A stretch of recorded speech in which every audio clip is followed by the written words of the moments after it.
Bonjour à tous, j'ai le plaisir de vous retrouver pour une critique de Birdman. Alors, le film est réalisé par Alejandro González Iñárritu, j'espère que je n'écorche pas son prénom, enfin son nom. On retrouve dans le rôle principal Michael Keaton. Alors, Michael Keaton, pour ceux qui ne voient pas qui c'est, il a interprété Batman dans les Batman de Tim Burton. Et c'est aussi le sosie de Julien Lepers. Damien, technicien supérieur de Laboratoire. Top Dessert, considéré comme la spécialité de Catherine Mayfair dans la saison 4 de la série Desperate Housewives. Je suis d'abord, oui, Cheesecake. cheesecake, c'est non.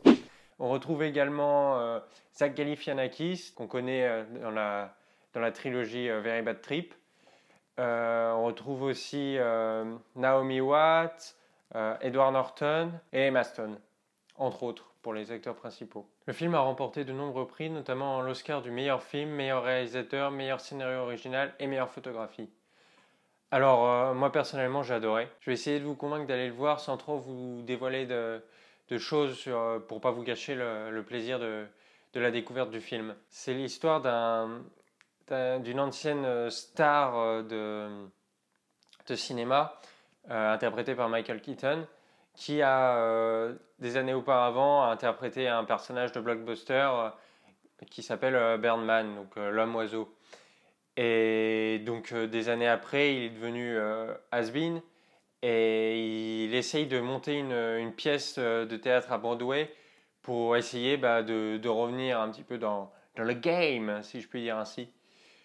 Et voilà, et donc l'histoire se passe au moment où il monte sa pièce et c'est vraiment très réussi. Alors je ne sais pas trop par où commencer. Alors déjà, ce qui est intéressant, c'est que l'histoire du personnage interprété par Michael Keaton est finalement assez proche de la sienne, puisque lui, il a été connu dans les films Batman de Tim Burton, comme je le disais tout à l'heure. Et puis après, finalement, il n'a pas fait énormément de films que ça. On n'entendait plus parler de lui. Et là, il revient sur le devant de la scène. Donc finalement, c'est assez proche de son histoire. Donc je pense qu'il a dû se sentir très impliqué. D'ailleurs, il le dit dans les interviews que j'ai vues. Il s'est senti très impliqué dans ce film. Au niveau des acteurs, ils sont tous vraiment très très bons. Zach Galifianakis, qu'on connaît surtout dans la trilogie Very Bad Trip. Dans ce film-là, il a un rôle à contre-emploi, hein. Il est brillant également et ça fait vraiment plaisir de voir cet acteur dans autre chose que ce qu'il a pu faire auparavant. Donc c'est très intéressant de le voir interpréter un personnage différent et surtout qu'il le fait très bien.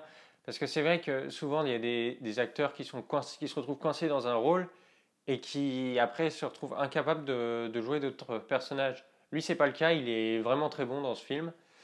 Edward Norton, excellent également.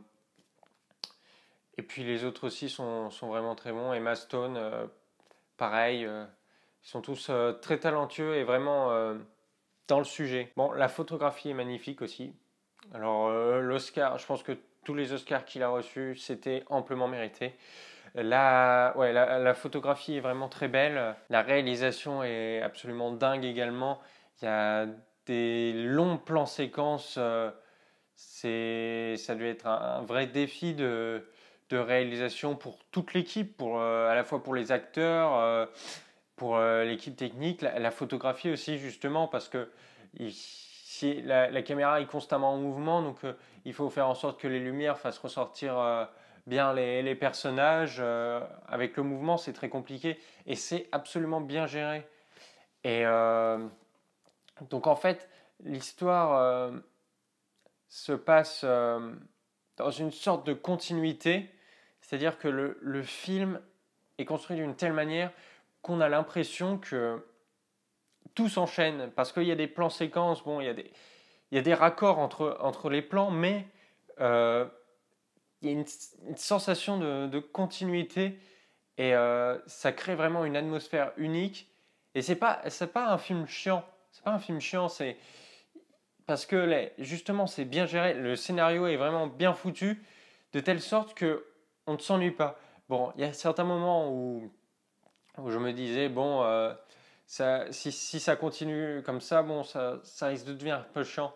Et juste après le moment où je me disais ça, hop, il y avait un truc qui faisait que j'étais de retour dans le film et voilà, il y a toujours pas vraiment des rebondissements, parce que c'est pas vraiment des rebondissements, mais des choses qui font une évolution de l'histoire. Les scènes sont différentes les unes des autres.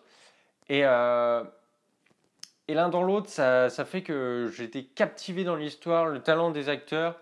Alors le film est on peut dire, c'est une comédie dramatique, ou plutôt une comédie mélancolique un petit peu.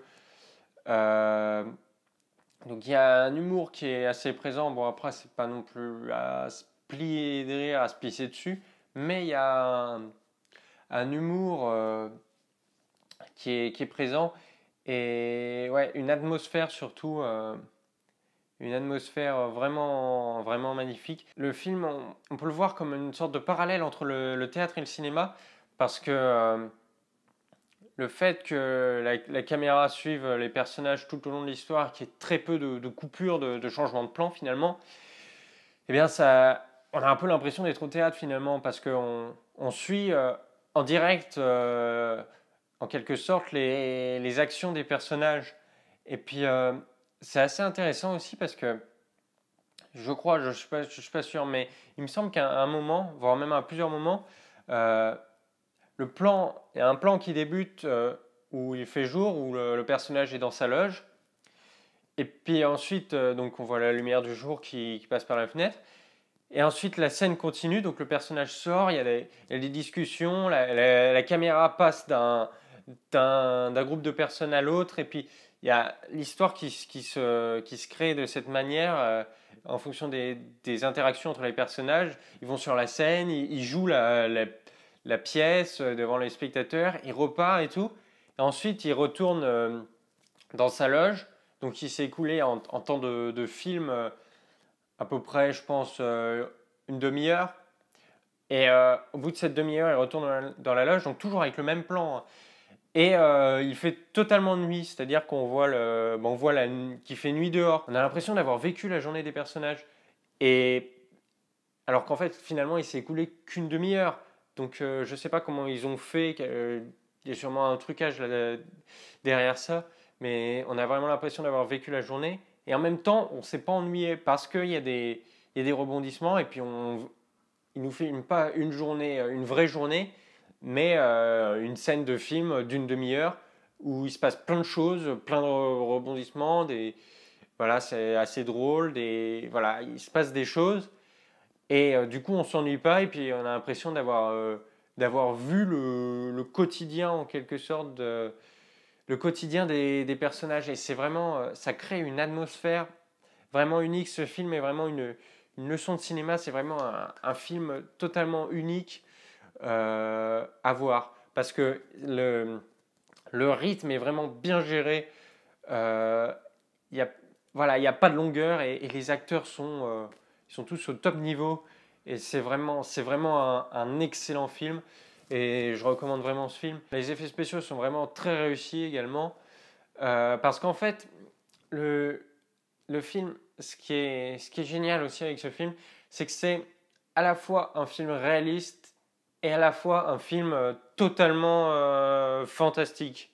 Parce qu'en fait, il est raconté du point de vue du personnage interprété par Michael Keaton.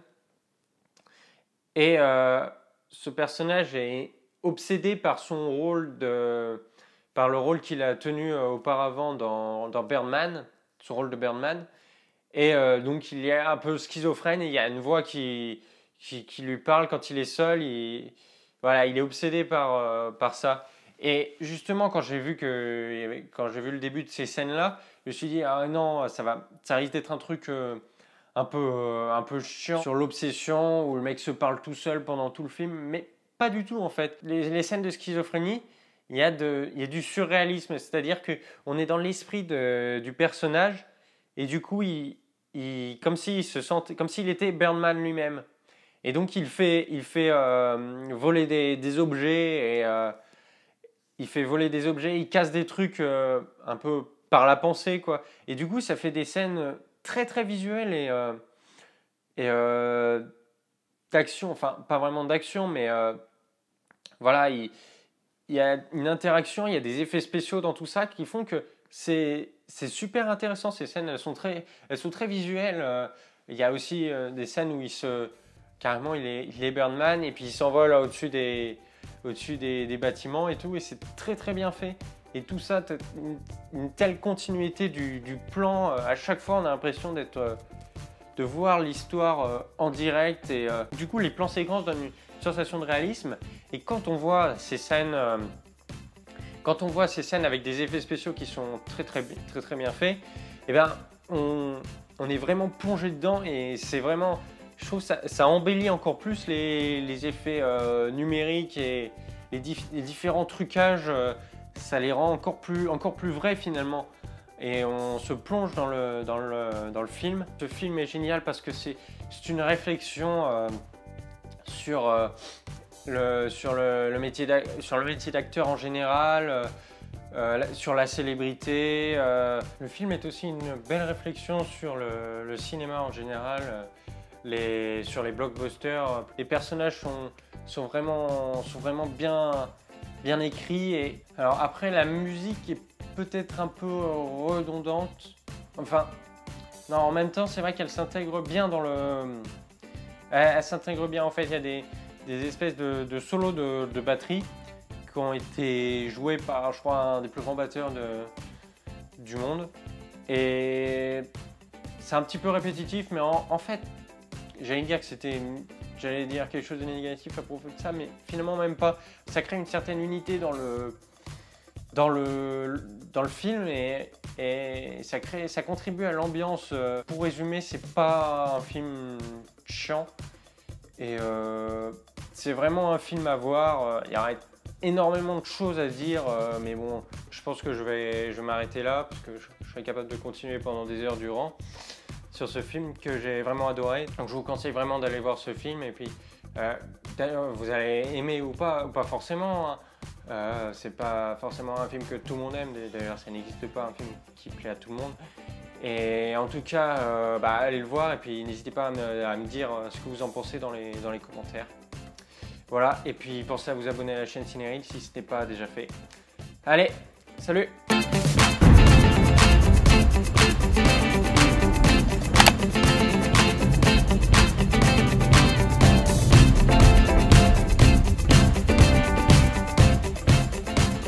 Jusqu'à excédent.